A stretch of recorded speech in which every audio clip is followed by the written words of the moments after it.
It's Budget Deck Sunday! Again.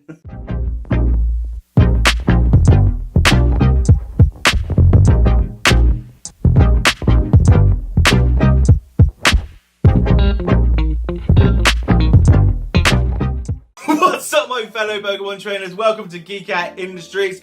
On this channel, I do daily Pokemon TCG content, so if you like Pokemon cards, this is your place to be, so make sure you hit that subscribe button. Today's video is actually sponsored by Geekout Industries, Saiyan Pride, another channel I have. On there, me and WebCheetah host it, and we do Dragon Ball Super trading card game openings and deck profiles. So if that's your thing, please by all means go over and check it out. Link is below.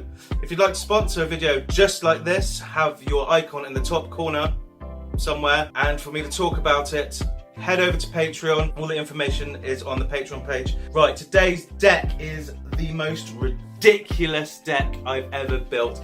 It's fun, it's crazy, and it doesn't make any sense, but it works. It doesn't work well. Its win rate is about 55%, 60%, and I'd say 5% of that is pure luck, because this deck requires so much luck. It's ridiculous, and it's so fun, just like a budget deck should be. Like I say every week, budget decks are about fun and not really about winning, even though winning is up there. Without further ado, I'll get on with this profile. It's ridiculous. It's honestly ridiculous. Okay, so here are the Pokemon for Guzzlord GX, and that's all that's in here. I know it's absolutely crazy, but this deck is just, it doesn't make sense, and it really is fun. This goes against every single fibre in your body. Why are you only running 4? That means you're going to dead draw a lot. Yeah, you do dead draw quite a bit, but I mean, that's the nature of this deck. You just keep drawing until you finally get one. It's honestly ridiculous. The Eat Sloppily attack. Discard the top 5 cards of your deck. If any of those cards are energy cards, attach them to this Pokemon, which is actually very, very good because it helps power up. This honestly is 180 damage. Okay, so it takes 5, but that's quite a helpful attack there. 180 damage plus a choice band, you're doing 210. That's one hit KOing a lot of decent cards out there. This Glutton GX is also very good. The move is, if you knock out a Pokemon using this attack, you get to take 2 prize cards instead of 1. That is huge right there. And it's just really fun when you get this powered up. So, yes, that's the Pokemon.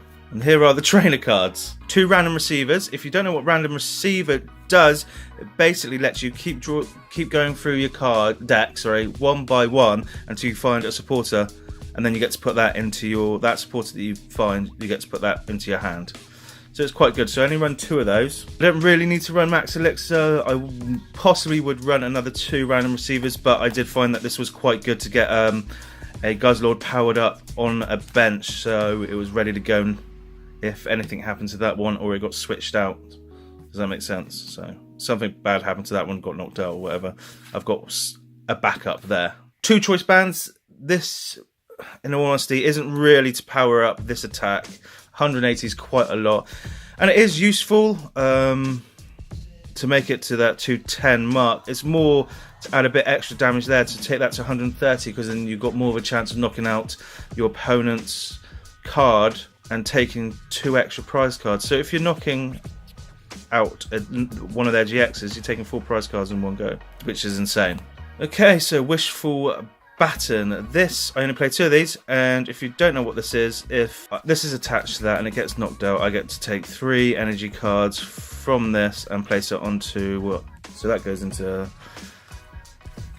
discard pile, and I get to take 3 energies from that and put it onto a Pokemon on my bench, powering him up yet again. It's just really nice synergy with that. Now for the supporters. I run 4 Guzmas. This is literally just for swapping out, just give myself an insurance policy.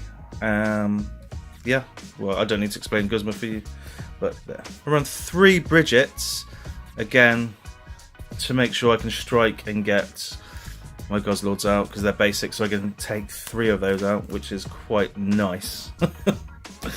I run 1 Skylar, surely to get a trainer card if, you know, I'm looking for Max Elixir, Choice Band or anything like that.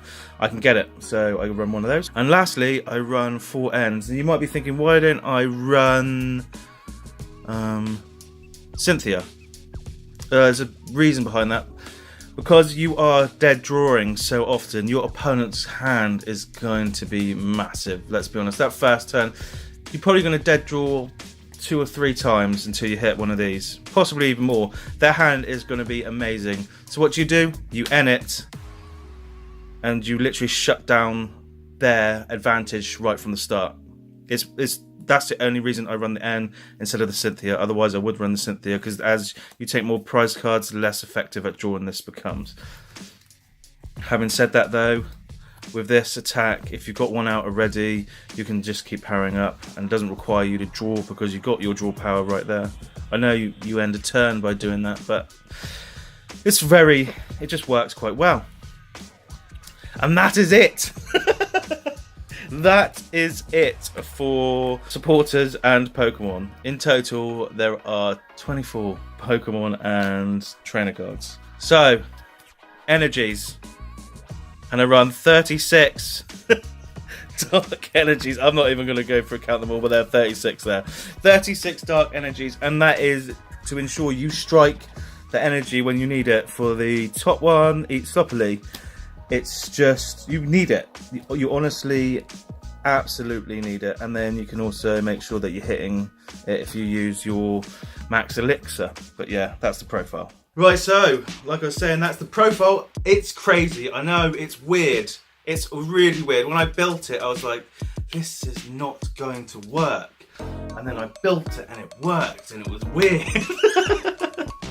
Like I said, this is not a tournament deck, but this is very much a deck you can go play in your local card shop against your friends and stuff like that, just for fun. It's really a nice deck to run. It's so cheap. Most of us have quite a few Guzzlords lying around because they are cheap. Fantastic. The most expensive card in the deck is the Max Elixir. That's about $3. It's dropping because it's going to go out of rotation, so not as expensive as it used to be. I hope you like it though. Remember, this video was sponsored by Geekout Industries, Saiyan Pride. If you like Dragon Ball and you like TCG, that's your place to be. Thanks again, and make sure you like, comment and subscribe. Also, side note, if you'd like to get a video sponsored like this is just an example of how it would look. That's what I'm doing right now. Just go to Patreon and all the details are below. That's it. Thanks for watching, and as always, remember, don't freak out, geek out.